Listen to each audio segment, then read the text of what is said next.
Hello, I'm Ken Burrell from The PMO Professionals. If you're a project manager and you've ever thought to yourself at the end of a project, if I'd known then what I know now, I'd have done things differently, then you'll appreciate that everything seems clearer and easier with hindsight. But generating your own hindsight is hard and often painful. George Bernard Shaw said, if history repeats itself and the unexpected always happens, how incapable man must be of learning from experience. I think that project managers can learn a lot from each other's experiences and especially from sharing their scars. Sharing experiences gives you access to somebody else's hindsight without the hard work and the pain. So as part of my campaign for Real Project Managers, on your behalf I'm talking to some real project managers I've had the pleasure of working alongside so that you can benefit from their experience. Today, I'm delighted to be joined by Martin Robbie, who's going to share some of his experiences with us. Martin, I'd like you to start by introducing yourself and giving us a flavour of your background, which has nothing to do with project management. My name is Martin Robbie. I'm a sergeant at the Metropolitan Police Service. I've been a sergeant for 21 years. Most of my career has been spent around what we refer to as territorial policing, Right. what most people would associate as the 999 response. So, not really a project manager as such. No, certainly not. Ours tends to be very spontaneous. Yes. A response to an incident or an event which requires an emergency response and then some kind of consolidation and then a recovery phase at the end of it. So would you say that you often find yourself in a position where you are needing to deliver a unique service or a result, so something that hasn't done before? Yes, definitely. Against a time constraint and a resource constraint? Hugely so. Okay, well those are the factors that are in most definitions of what a project is. Lovely. So I think there's probably a lot of crossover between what you do and what project managers need to do. Mm-hmm. Okay, so looking back over your experience within the police service, can you think of a scar or something that went wrong that you'd like to share with us and what you learned from it? We'd received a 999 call from a building contractor, and the 999 call that came to the control room, which I was the supervisor responsible for, was they'd found an unexploded World War II bomb. We do quite often get these. They turn out to be either non-viable or not actually bombs. So I went down there in a quite cynical viewpoint.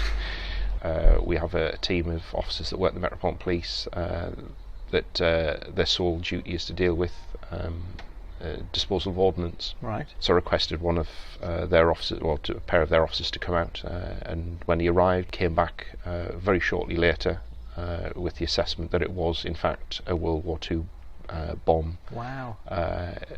An estimate sort of weight of excess of 500 kilos, and he requested the British Army to attend. The location of the bomb that had been discovered was in an area of Kilburn, in northwest London, and the order of the evacuations would massively impact on both road and rail, schools nearby, a lot of residential premises, and this all had to be evacuated to a safe distance. One of the principal issues we would then have is, if we implemented the maximum closures, we would have potentially brought most of northwest London to a halt.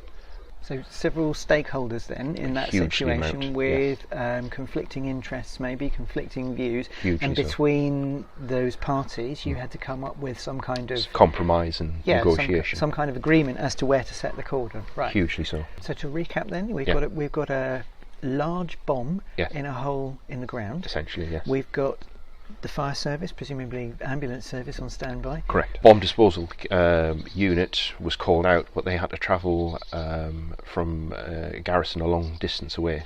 Again, another thing that had to be coordinated, organising their escort, because they didn't just come down in one lorry. They arrived in, I believe it was about 5 or 6 lorries. They also brought along Royal Engineers, Right. who built a wall Mhm. essentially around the bomb, but to bring in that quantity of heavy goods units into the centre of London in one controlled manner was another matter that needed coordinating. So in a full blue light escort cordon, swept them into central London. One of the things I was saying about the building the walls, they were going to use essentially sand to fill these blocks. I believe it was in the order of 30 tipper trucks Wow. brought the sand down, and they used those to build essentially the blast wall around the thing. But that was then having to work with the local authority, who were massive partners in amongst all this. They organised that. They were organising places like survival reception centres for the people that had been evacuated. There was a lot of negotiation about what we were going to do with the bomb. Yeah. But this was deemed not suitable to be dealt with on site. So that then had to be removed onto essentially the back of a huge British Army low loader. And again, with the assistance of traffic officers, was escorted to a beach, I believe out in Sussex. Somebody filmed the blast going off from over a mile away, and the blast is that big that you'd think it had gone off beside you. I say nobody was hurt, and it was a very successful thing, but for 4 days we caused massive impact to London. With the initial response, the managing of it, and then the conciliation and collapsing everything down and getting everybody out. The principal learning from it I had was just trying to manage people's expectations and working with partner agencies that we don't normally deal with, and trying to grasp that their needs are as important to them as the needs I have to me. You set an aim, you set an objective, but you rarely achieve all of your objectives. It's identifying almost the, what are our must-haves, what are our would like to have, and what are our, well, they'd be nice if we could have them, sort of things, and just prioritising those and trying to find those common ground and reaching that point where everybody's going to get to the end of it and be pleased with the outcome.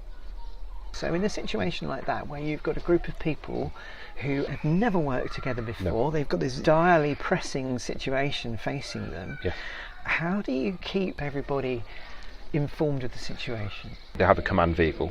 It's essentially a large lorry truck that's set out, and it has a full briefing room and computers and everything in there, and we schedule regular meetings. We also work within the emergency services to sort of a command structure. It doesn't necessarily relate to rank, but quite often to a person's particular skills or abilities. We refer to it as the gold, silver and bronze command structure. Gold will always be, there'll always ever be one gold. He will set the strategy, how he intends things to be essentially achieved, what is the ultimate end goal. And then you'll have a silver who'll set your sort of your tactics. How are you going to make the strategy happen? What is your purposes? And there'll only be one silver, and then you have a multitude of bronzes. So it's a case of identifying who are the key stakeholders, who are the ones that we need, who are the ones that are going to achieve this. And by having your regular meetings, you can get some sort of a way of sort of achieving this. Everybody works on a slightly different vocabulary and nomenclature, which can create a lot of confusion. People can ask or mention one thing expecting another, and things get lost in translation, which is why the face-to-face meetings are so much better. But you can run the risk, if you're not careful, of bringing the operation to a halt, because you're always having to halt operations to have another meeting. Lots of people like to know what's happening right here, right now, and there can be a lot of criticism if you don't have their answers for them straight away. Social media has become a massive driver in this, but it can also be a massive friend, particularly if you can get sort of media working with you.